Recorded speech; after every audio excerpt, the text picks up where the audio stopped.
décoller pour les Caraïbes dans un instant ici de Montréal. On voit le cliché, un jet privé dans lequel je voyage une grande partie de l'année.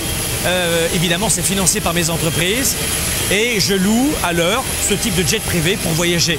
Mais on voit ce cliché, on peut voir la même chose aussi avec une voiture de bonne qualité, une voiture exotique, une Ferrari, une Lamborghini. On peut voir la même chose avec une très belle maison, de l'argent, des très beaux vêtements. Mais ce que je veux vous dire, c'est que tout cela n'arrive pas par hasard. Vous devez comprendre que les gens qui sont des enfants de millionnaires, les gens qui sont des enfants de milliardaires sont peu nombreux sur la planète. Comment vous dire? Être un fils d'eux, c'est une anecdote. La plupart d'entre vous, la plupart d'entre nous, comme moi, nous sommes issus de la classe moyenne et de la classe populaire. Je suis personnellement issu de la classe populaire. On mangeait de la viande une fois par semaine, ça aussi c'est cliché mais c'est la vérité. J'ai été élevé dans le quartier de la Grange d'Orel à Avignon, au sud-est de la France. J'habite ici au Canada, en Floride et dans les Caraïbes. Mais tout ce style de vie-là que l'on voit maintenant, c'est pas fait en une minute. Je travaille depuis l'âge de 11 ans. Je travaille encore aujourd'hui 90 heures par semaine, dans de meilleures conditions. Et c'est vraiment pas du tape à l'œil, c'est un outil de travail. Mais tout cela n'a été possible que pour une seule raison. Parce que j'ai su saisir les opportunités. Et la deuxième raison, c'est qu'il faut savoir rebondir quand vous avez un genou à terre. Vous avez un genou à terre. L'erreur, ce n'est pas de tomber, c'est de mettre du temps à se relever.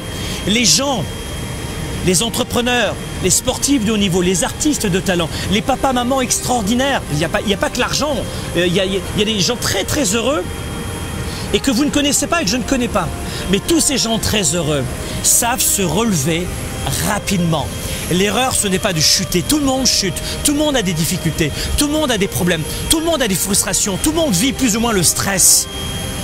Et moins on a d'argent, plus on stresse. Moins on est bien entouré de bons amis, plus on stresse.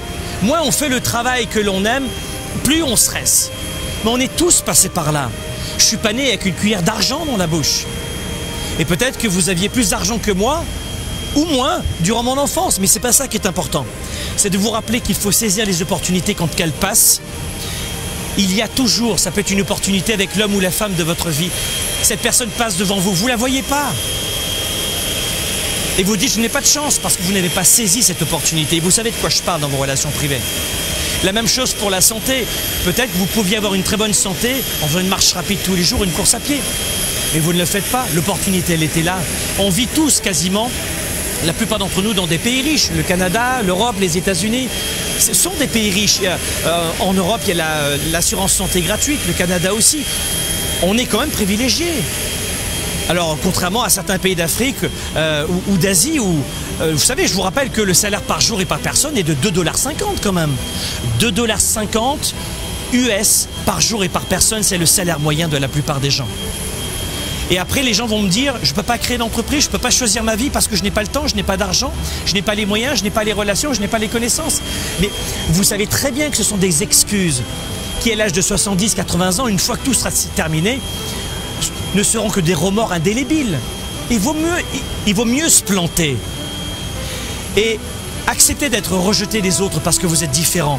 Accepter de réussir parce que finalement vous l'avez mérité, vous avez travaillé fort et vous serez rejeté. Mais si tu n'as pas d'argent, tu es rejeté. Si tu as de l'argent, tu es rejeté.